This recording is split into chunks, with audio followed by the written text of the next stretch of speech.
Juan Jose Ibarretxe gazteekin bildu da sextaon. Bertan, lehendakari eta EAJ-ako lehendakari gaiak Euskadik inoiz ez bezalako gazteria prestatua eta konprometitua daukala gogoratu du.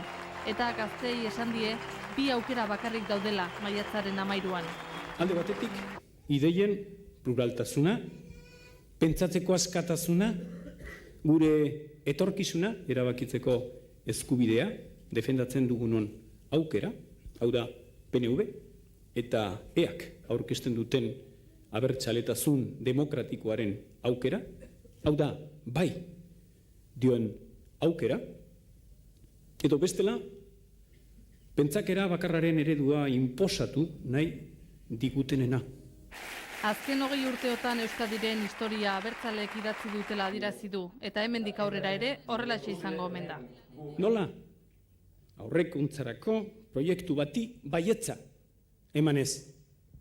Ezetzaren aurrean baietz esaten. Euskadiri baietza emanez. Etorkizunari baietza emanez. PNV eta Eusko Alkartasunari baietza emanez. Hori da bide bakarra. Herri hau aurrera ateatzeko.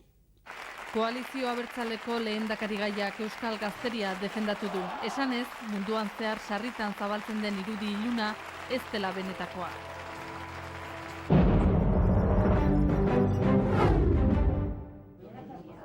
Bidalitzazu aukira. Hauxe da, Alderdi Popularreko gazteek maiatzaren 13ko hauteskundetarako prestatu duten kanpainaren leloa. PPko gazteek uste dute aldaketaren ordua iritsi dela eta futbol munduko ezker erabiliz esan dute buruzagi jeltzaleek oposizioaren aukira joan behar dutela. Santiago Abascal, Gazte Popularren presidentearen berbetan, gogaituta daude, 20 urtez buruzagi nazionalistak euren ordez jokatu dutelako. Lizarrako itunean eta Euskal Herri Jeltzalea, EA eta EHren arteko gobernu akordioan jokoz kanpo harrapatu dituztela esan du Abascalek. Bi zentzura mozioekin Euskal Gizarteak Ibarretxeri txartel gorria atera diola gehitu du. Eta talde titularrean eta sartuz 12rekin jokatu dutela adierazi du. PPko gazteek eztabaida publikoa eskatu diote lehendakariari galdera bakarra eginez. Jakin nahi dute ia berriro etaren botoak onartuko dituen.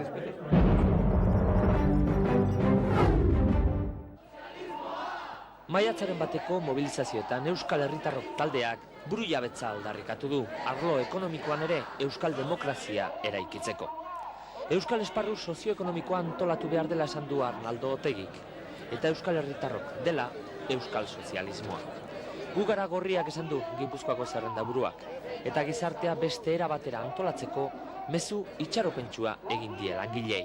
Ezkertiari ikuspuntu batetik Euskal gizartea beste era batetara antolatu daitekela, hori dela gure apostua. Gure apostua Euskal Herriaren aldekoa da, sozialismoaren aldekoa, eta gaur hemen gaude milaka eta milaka langilekin hori aldarrikatzen. Baikortasuna eta konfiantza Euskal Herria estadu eta burujabe izango da, eta gainera Euskal Herria frogatuko du baita ere posible dela eraldaketa soziala, posible dela beste eredu alternatibo bat. Eta eredu horretan, babes soziala benetan era aurrerakoi batean planteatu behar dela esan du Arnaldo Otegik. Manuel Chávez Andaluziako presidentea Gasteizen izan da Javier Rojo Arabako zerrenda buruarekin. PSOEko presidenteak esan du hauteskunde kanpaina honetan ez daudela baldintzak kanpaina libre eta demokratikoa izateko, eta Juan Jose Ibarretxeri, Eusko Jaurlaritzari eta Eusko Alderdi Jeltzaleko buruzagiei egotzi die errua. Bestalde, Xabier Arzalluz eta Arnaldo Otegiri jarrera arrazista eta xenofoboak izatea leporatu die Euskal Nortasunagiria defendatzeagatik. Bere esanetan ezin da onartu Euskadin hainbat urte lanean daramaten herritarrek botoa ezin ematea Euskaldunak ez direla esanez. Javier Rojo Arabako hautagaiak berriz, Ibarretxeri eskatu dio onartu dezala sozialistei iruzur egin ziela eta aldatu dezala bere jarrera. Rojok gaineratu du gauza asko aldatu behar direla Euskadin, komunikabide publikoak, ertzaintza eta hezkuntza besteak beste.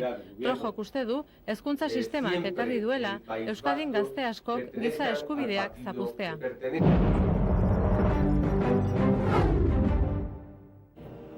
Izquierda Unida Ezker Batuak langileen eskubide sozialen gutuna, enplegu egonkor eta oinarrizko errenta baten alde egin du Bilbon.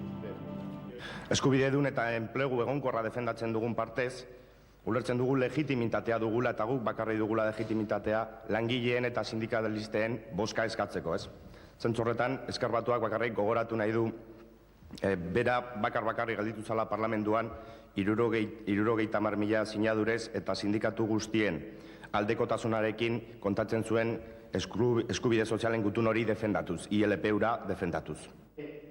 Etaren indarkeria estalki moduan alegia gizartearen arazoak estaltzeko erabiltzen dute EAJak, PPk eta PSek Javier Madrazo Izquierda Unida Ezker Batuaren lehendakari gaiak dioenez.